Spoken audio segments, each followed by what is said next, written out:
Hello and welcome. I'm Grandmaster at Denes Boros, and this is my Dragon Days number 3. Today we're going to take a quick look at my game that I played in the Under 20 Championship, which I actually finished third at age of 14. So let's take a look at this game. So my opponent, knowing that I'm young and well prepared, goes for the severe line of Bishop g5, which means that I will have to improvise myself as I'm unfamiliar with the variation. Bishop g7, obviously I'm not going to allow my opponent to double pawns with bishop takes f6, bishop b5 check, bishop d7, e2. And you can already tell that my opponent really wants to get me out of the book, as this is not the usual Yugoslav attack you usually see with queen d2 and bishop c4, bishop b3, but about that in the future. Now here I castled. Castling is important. King safety is the first thing that you want to look at. Long castles. And this is actually the first critical point of the position of the dragon, that is.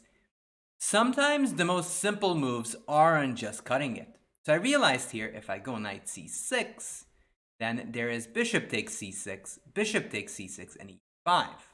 And with the queen on e2 instead of d2, this rook actually puts pressure on my queen, and there could be nasty tactical tricks, as after d takes, knight takes c6, my queen is lost or I lose a piece.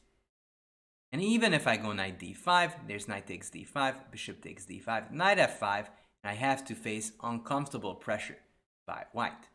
So here I kind of realized I have to do something else, because knight c6 runs into this idea of takes and e5. So here I pondered and I wondered what I should be doing, and I realized that compared to normal Yugoslav attack variations, the bishop is not on e3 but on g5, but is somewhat loose over there.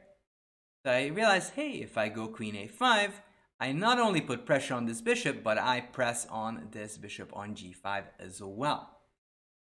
I played queen a5, which I'm actually very proud of. A good decision, because now in this scenario, white has to deal with some threats, and I might even get my rook to c8 with the typical rook takes c3 sacrifices in mind. One played king d1, a6. Just making sure that my opponent does a concession. Bishop takes d7, and here some of you might just automatically take back on d7, and there's nothing wrong with that. However, the essence of the dragon is the g7 dragon bishop, and if it's unopposed, it could become extremely powerful. So I think taking on g5 was an interesting decision here, as now my bishop is undisputed. Question is, how will I be able to use that? h4, trying to create a hiding place for the bishop. Queen a5.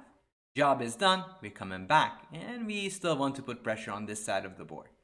Bishop h3, knight c6. Once you target the d4 knight, this bishop might actually become very powerful. So my opponent plays knight b3, queen c7, g4. Very courageous play by my opponent, trying to push me away and get this square. However, here I realized that, hey, if I give away that square, I might be pressed. So I played e6 just to make sure that doesn't happen. f4. Again, threatening ideas of g5, f5. And sort of anticipating that, I played rook e8, eyeing the queen and x-raying it. Queen d2, rook d8, g5, knight h5. You always put the knight on h5 so you can stop these pawns. Knight e2, and here comes the critical point number 2. So far so good. We've accomplished a lot. We've got a strong g7 dragon bishop. By in itself, though, it won't win the game. So here you've got to come up with a plan to break on through, or at least to strengthen the scope of this bishop. Now, I was considering ideas such as e5 and d5, but both of them sort of come short. If I play d5, there's e5. If I play e5, that just closes in the bishop. But then I realized that, hey, if I can start pushing this pawn, there's nothing that really can stop my pawn to going to a4. And if I a4 and then a3, and in that case, there are big problems. I played a5. And as I mentioned, d5 would be bad because my bishop would be closed in. And if e5, that's just bad in general because this bishop is just straight looking up the wall. So a5 is the idea I was very proud of and still am, because now I have a straight up plan how to put pressure on my opponent's position. f5, took because rooks do like open files, why not? Takes, a4, knight c1, a3, just threatening to take there. Now b takes a3 would be near suicidal, so my opponent just keeps it closed. And here again, I have to face a dilemma. My opponent wants to close up my bishop with f6, and in that case, yes, I have this beautiful bishop, but if it's kind of relegated to h8 or f8, it's not going to do a whole bunch. So here I took a deep breath and took on f5, saying, hey, yes, I will have a terrible structure, but after d5, queen e5, I will set up a deadly threat on b2 and a1. Bishop takes f5, d5.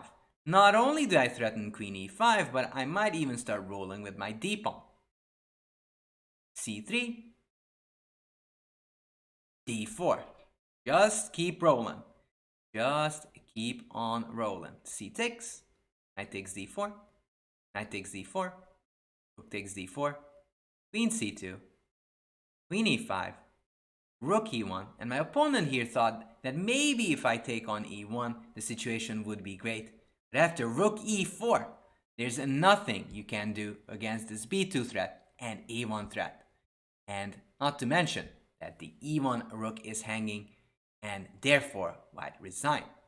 So the moral of the story is that you always have to capture the spirit of the dragon, even if you don't know the variation.